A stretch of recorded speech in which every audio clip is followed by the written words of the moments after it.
Hello, my name is Kshitij Srivastava and this is my video blog. So मैं अभी अपने नए घर में शिफ्ट हुआ हूँ और यहाँ पे अभी इंटरनेट नहीं है। सो मैं कमेंट निकाल नहीं पाता हूँ, तो मैं मोबाइल से देख कर ही आपके कमेंट्स के जवाब दे रहा हूँ। तो विनोद पंडित ने, हाँ sorry, Vinod Pandit, I guess you can see that.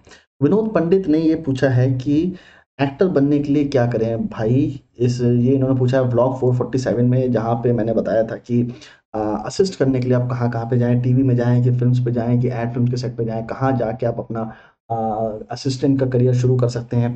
So actor बनने के लिए जो मुझे लगता है कि जो सबसे अच्छे तरीके हैं, वो सबसे पहला तो आपके लिए थिएटर है। थिएटर क्यों है, जो कि हालाँकि मैंने कुछ वीडियोज़ में ऐसा बताया है कि थिएटर करने से आपको फ़िल्म एक्टिंग में बहुत ज़्यादा हेल्प नहीं मिलती है, पर उसके बाद भी थिएटर करना ज़रूरी है, क्योंकि फ़िल्म एक्टिंग के लिए कोई ऐसी जगह नहीं है जहाँ पे आप जाके उसको सीख सकते हो। So theater is the only place where you can learn acting, and biggest thing that you can learn about from theater is that about the voice modulation, about how to remove the hesitation to perform in front of people, and more than that, how to speak fluently। एक सबसे important चीज़ है। और दूसरा, आपको अपनी body के बारे में बहुत ज्ञान होता है, आप बॉडी स्ट्रक्चर के बारे में बहुत सारी चीज़ें सीखते हो। तो this is one thing that I believe that you should do if you want to get into films. दूसरा, ऑडिशन देना ज़रूरी है। बहुत सारे लोग मुझे मुंबई मिलते थे, अभी मैं दिल्ली में हूँ, तो दिल्ली में मिलते हैं, जो ये बोलते हैं कि सर हम बहुत सारे ऑडिशन देते हैं but nothing happens. So I would suggest that for lot of people nothing happens in the audition, but it is very necessary that you give the audition, you keep giving audition, because that is the only entry point. आप मुंबई जाओगे तो ऐसा नहीं होगा कि आपके already contacts हैं, आपका बहुत पैसा है कि आप अपनी फिल्म बना पा रहे हो या अपनी चीज़ें कर पा रहे हो अपने हिसाब से। सो आपको ऑडिशंस देने पड़ेंगे। जितने ज़्यादा आप ऑडिशन दोगे उतना ज़्यादा आपका हेसिटेशन भी निकलेगा। यहाँ पे मुझे जॉर्ज क्लूनी का एक इंसिडेंट है, एक इंटरव्यू में उसने बताया था जो मुझे बड़ा अच्छा लगता है। वो कहता था कि मैं जब ऑडिशन देने जाता था तो मुझे भी इंटरेस्ट नहीं होता था और मुझे डिप्रेसिंग लगता था, नेगेटिव लगता था और मैं अक्सर बोर हो जाता था और मैं मेरा सिलेक्शन नहीं होता था जब मैं ऑडिशन देने जाता था।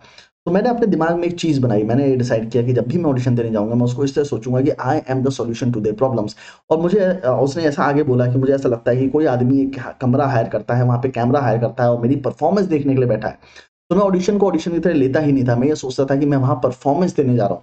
अब ये सिर्फ सिंपल एक तरीका है माइंडसेट को चेंज करने का, और सिर्फ माइंडसेट चेंज करने से आपके अंदर की सारी नेगेटिविटी निकल जाती है। वरना क्या होगा कि आप 5-6 ऑडिशन दोगे और उसके बाद आपके अंदर एक डीमोटिवेशन आ जाएगा, आपके अंदर एक सिचुएशन पॉइंट आ जाएगा कि आप ऑडिशन नहीं देना चाहते हो। और मैं आपको बताऊँ कि एक्टिंग भी एक ऐसी चीज़ है जो डायरेक्टर आपसे सेट पे निकाल लेता है। और कई बार कई एक्टर्स को एक्टिंग नहीं आती और आपको ऐसा लगता होगा कि यार उसको एक्टिंग नहीं आती, उसको डायरेक्टर ने क्यों ले लिया अपनी फिल्म में। तो उसके पीछे भी यही कारण है कि कई बार एक्टर जो डायरेक्टर होता है उसको ये पता होता है कि एक्टिंग तो वो निकलवा लेगा, पर उसको वो कैरेक्टर जैसा दिख रहा होता है वैसा चाहिए होता है। तो कई बार ऐसे लोग जिनको एक्टिंग नहीं आती है उनको भी चांस मिल जाता है फिल्मों में। So keep giving audition, you don't know where your luck is going to take you. और एड फिल्म्स में कई बार आपको काम मिल जाता है despite you not knowing acting, but that is how you get the experience. क्योंकि एड फिल्म्स में एक्टिंग का उतना स्कोप नहीं होता है, छोटे छोटे कट्स होते हैं, तो वहाँ पे जल्दी काम मिल जाता है। अगर आपको एड फिल्म में काम मिलता है तो आपको वहाँ पे पैसा भी अच्छा मिलेगा। तो मुझे ऐसा लगता है कि आप जब मुंबई जाएँ तो आप एड फिल्म्स के ऑडिशन देते रहें।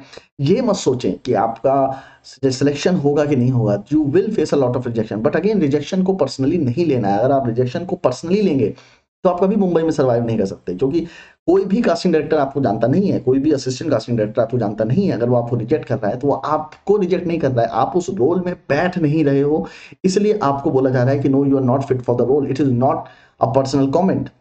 तो बहुत सारे एक्टर्स जो हैं उसको पर्सनल कमेंट की तरह ले लेते हैं कि यार हमको मना कर दिया उन्होंने कि हम अच्छे नहीं लगते हैं, या शायद हमारे अंदर कुछ प्रॉब्लम होगी या हमारी एक्टिंग अच्छी नहीं है। ऐसा कुछ भी नहीं है। Never ever doubt your own personality, never ever doubt your own acting skills. Just go and perform, and if you are rejected, trust me, it is not because you're not a good actor or not good looking, it is only because you didn't fit the role। क्योंकि जो director है वो पैसा लगा के film बना रहा है, प्रोड्यूसर से पैसे लिए हैं और उसके बेसिस पे वो फिल्म बना रहा है, and he wants to show what exists inside his mind, and he has certain images inside his mind of certain people। तो उनके बेसिस पे ही कास्टिंग करता है। तो जो बेस्ट तरीके मुझे लगता है वो एक थिएटर हो गया, मैंने दूसरा बताया आपको ऑडिशन हो गया। दूसरा, फिल्म पार्टीज में अगर जाने का आपको मौका मिले तो उसमें जरूर जाइए। जैसे कई फ्रेंड्स होते हैं जिनके हम लोग रूममेट होते हैं, उनको अगर वो कोई फ़िल्म कर रहे हैं या कोई सीरियल कर रहे हैं तो वहाँ पे एंड में रैप अप पार्टीज़ होती हैं, और कई बार उनको एक इनविटेशन मिलता है कि आप अपने साथ एक एक्स्ट्रा आदमी ला सकते हैं। तो वहाँ पे अगर आपको जाने का मौका मिलता है तो आप ज़रूर जाइए, क्योंकि वहाँ पे आपकी 10 लोगों से जान-पहचान होती है। अगेन सबसे इम्पोर्टेंट चीज़ जान-पहचान ही है, टैलेंट, हार्ड वर्क सब किनारे रह जाता है। अगर आपकी जान-पहचान ज़्यादा है तो आपको ज़्यादा काम मिलेगा। So try to socialize as much as possible in Mumbai, try to meet as many people and don't think कि आप फिल्म पार्टीज़ में ही लोगों से मिलोगे। रोड पे भी अगर आपको कोई मिलता है तो आप उससे बात करिए। कई बार ऐसा होता है कि कास्टिंग डायरेक्टर आपको मिल जाते हैं, आप किसी पान की दुकान में बात कर रहे हो, वो डायरेक्टर निकलता है किसी फिल्म का, वो आपको कहता है कि चल मैं तेरे को अपनी फिल्म में कास्ट करता हूँ। Miracles can happen and miracles happens to those who expects miracles to happens to them. जो एक्सपेक्ट करते हैं मिरेकल उनके साथ ही होता है, इसलिए मैं आपको सजेस्ट करूंगा कि आप मिरेकल्स हमेशा एक्सपेक्ट करते रहें, जहां भी जाएं वहां पे लोगों से दोस्ती करें, सोशलाइज करें। और जैसा कि मैं हज़ारों बार बता चुका हूँ कि how to win friends and influence people एक मात्र किताब है इस चीज़ में कि आप इसको अगर पढ़ते हैं तो मुंबई की यात्रा आपकी काफ़ी सुखदमय और मंगलमय हो जाएगी, काफ़ी सक्सेस रहोगे आप वहाँ पे। So keep doing those things and I think that is going to help you a lot in your journey towards acting. So this was my vlog for today. अभी मैं छोटे छोटे vlogs बना रहा हूँ because again उतनी energy नहीं होती है बात करने की और टाइम भी नहीं होता है बात करने का. So whatever time I'm getting on Sunday, so I'm making those videos for you ताकि मैं आप पे कमेंट के जवाब दे सकूँ. बहुत सारे कमेंट हो गए हैं जिनके मैं जवाब देना चाहता हूँ और मेरे को टाइम नहीं मिल पाता है क्योंकि नहीं मिल पाता टाइम. तो संडे को टाइम मिला तो मैंने सोचा आपके कमेंट से जवाब दे देता हूँ. तो प्लीज़ प्लीज़ प्लीज़